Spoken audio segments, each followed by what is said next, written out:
Dr. Nelson here at the Jimmy Raye Youth Foundation Day, and what a great day it is. The 4th annual Jimmy Raye Youth Foundation Day, and Jimmy Raye, Coach Jimmy Raye of the New York Jets now, formerly of the Los Angeles Raiders, Oakland Raiders, is back in town, and this is his high school, graduate of 1964, Coach Raye, and then went on to, of course, Michigan State, played in one of the greatest games ever played. This is one of Jimmy's friends, Mr. Rockman, locally here on WIDU Radio, Gospel, broadcasting live, and having a great time out here broadcasting.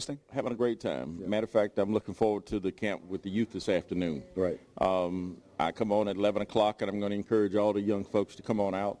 And I'm excited about this. Right. This is great. WIDU, one of the proud sponsors of the Jimmy Raye Youth Foundation. And maybe you could tell us how the community feels about Coach Raye. Coach Ray's been coming back for the last couple of years. He's been in the town for many years, started this foundation with Coach Chalmers 4 years ago. And this thing has grown tremendously, hasn't it? Absolutely. Everybody feels absolutely excited about this event. And to see one of their own local homegrown sports figures come back and participate in the community, this is what's needed. Right. Hopefully this will help shape some of the behaviors of some of the youth in the community that's having some difficulties, a few little challenges. But we're looking forward to a great day today. And I know Coach Raye is so involved in the community, and as a graduate of 1964 and the first African-American quarterback for Division I football, Michigan State, Coach Raye, I'm sure, faced many obstacles as a young man and was able to overcome those, has had a storied career, 30 years in the NFL, practically knows everybody in the NFL, and everybody that ever comes in contact with Coach Raye, all you hear is great things about this fine gentleman. Absolutely. One of the things that you can look at Coach Raye about is the fact that he's been a great role model. He's been a great leader in the community, and he represents the best of the community. So that's one of the reasons that we have so many folks out, and I'm going to continue to encourage more and more people to participate. Young men need to hear those lessons. You know, today when you talk to kids today, they claim that this is the most difficult time to be raised. Now, of course, things have changed in many years, and I'm sure Coach Raye would tell you that it wasn't easy for him coming up, and that there's no obstacles that young people can't overcome, especially when it comes to football and education. And that's what we're here for today, mostly, is to raise money for education. Last year, we were proud to raise $20,000 from the business community for kids' scholarship funds for their education. Of course, the year before, the second year in the foundation, they had 2 scholarships for $500. So we went from $500 scholarships to $20,000 in 1 year. And this year, we're close to raising $40,000 for kids' scholarships in just 2 years. And that's really what it's all about, is raising money for the kids and giving them some instruction about life lessons, not just football. Well, that's the great thing about Nelson and Nelson as well. I like to see you so much involved in the different aspects of community growth from the youth perspective, and to double the funding this year, that goes to show you that it's growing. We ask everybody to come on out and participate, get involved, and see if we can make a difference. Right. Well, we can make a difference. You know that slogan we say, working overtime to make a difference in our community. And you can tell by them how much I sweat and run around that I am working literally overtime.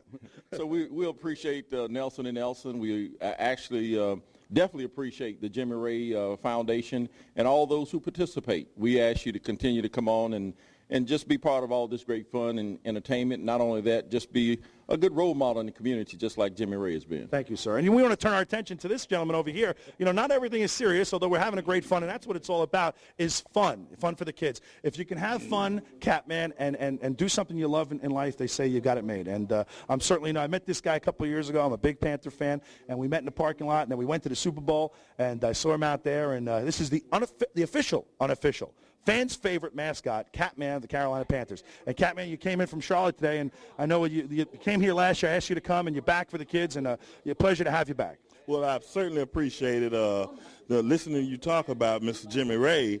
It sounds, well, I've heard that a bird is known by his note, and man is known by his word. Right. So it sounds like Jimmy Raye is definitely, I'd like to spend some time talking with him myself so that he can mentor me a little bit. Right. And then I can reciprocate with the children. Well, you come across so many kids at Panther Park, and you do it. We have to say this. The Catman does it for free. I mean, he's out there in the parking lot with all the kids, and the kids come up to him, and they want to get photographs. And you do so much just bringing some joy to the kids' faces. And you do this because you love the game, you love the sport, and obviously you love working with kids. I do love working with children. I work with children myself. I work with emotionally disturbed children in the school system back in Winston-Salem. And I enjoy my job. Right. And so when I come to the stadium, I can't turn kids away. Right. Never have, never will. love children. They always have something good to say themselves. We can learn a lot from children. Absolutely. And tell me, when did you get started? How did you get started with this? And how did this all begin with you as the official fans' favorite mascot at Carolina Panther Stadium? Well, actually, the word is super fan. And I began in 1998, and I had this cape made. I found me a helmet, and I put a panther on top of it. And as I stood up all the time, people say, hey, cat guy, Catman, down in front. And I like the name Catman.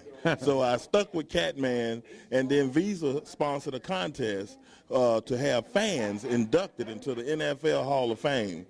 I entered the contest. It was open across the world, and I was picked. I was chosen. Wow. And I won the contest. I went to the Hall of Fame. I gave a 90-second induction speech, and I didn't break down and cry, but it was awesome. Well, that's we great. rode in the parade. Met some other great Hall of Famers, and every year I go up for the Hall of Fame game, which would be the first week of August, and I participate in the parade and that event again also, and we do a charity event for kids up there. Right. So it's been a blessing for me to be able to be Catman, and so my costume and my renown has grown each year. What does it feel like to almost be solely responsible for getting 70,000 people up on their feet when you get going? Oh, man, it's a rush. It really is. I mean, I start the wave, and I might get maybe 200 people, and then I'll try it again and again and again, and then I got 2,000, 7,000, 15,000, all 70,000 doing the wave. It is a rush. We have fun at the football game. Come to the game and help me cheer. Right. Don't sit at home every week and watch it on TV. Right. Come to the game and help cheer. You will have a ball. Tell me about also some of the players. I know you know a lot of the guys. A lot of the guys come over to you, give you the high five at the end of the game. And what's that like to hang out with some of the guys on the Carolina Panthers? Well, I found out that the professional athletes, they're still human. Right. They see me and I remind them of somebody. Right. And so I'm that super fan that they used to see on TV. And so when they're there at the stadium, they come and show me some love, and then I pump them up and get them ready for the game. Right. And here we have a couple of local NFL favorites, and some of our rivals. Joe Horn went to high school at Douglas Byrd here in Fayetteville, North Carolina, and Joe, of course, plays with New Orleans. And I remember last year, Joe came up to you and says, we're going to get you when we come to that stadium, at Panther Stadium, and you and Joe had some mixed words.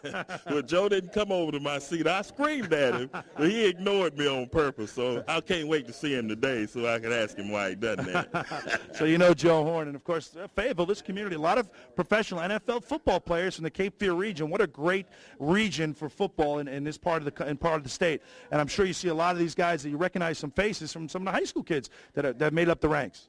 Yeah, I do. I see several of them, and it's something that's good for them to see other people and to see other athletes, so that they can continue their dreams and have some role models. Right. Well, Catman, it looks like you have a lot of fun. Continue your efforts. Again, he does it all voluntary. He's been around the Panthers since their inception, and big part of the fan base, and a lot of fun. I want to thank you for driving all the way over here today to be with the kids of the Cape Fear region. Oh, I enjoy it. I really appreciate you inviting me. I can't wait to get around the kids and see what they got to teach me today. Okay, let's hear it for the Catman. This is the Catman. We'll see you out there at the Carolina Panthers Stadium, the one and only official Hall of Fame mascot of the Carolina Panthers. Thank you so much. Take care, brother. Thank you, sir. Okay.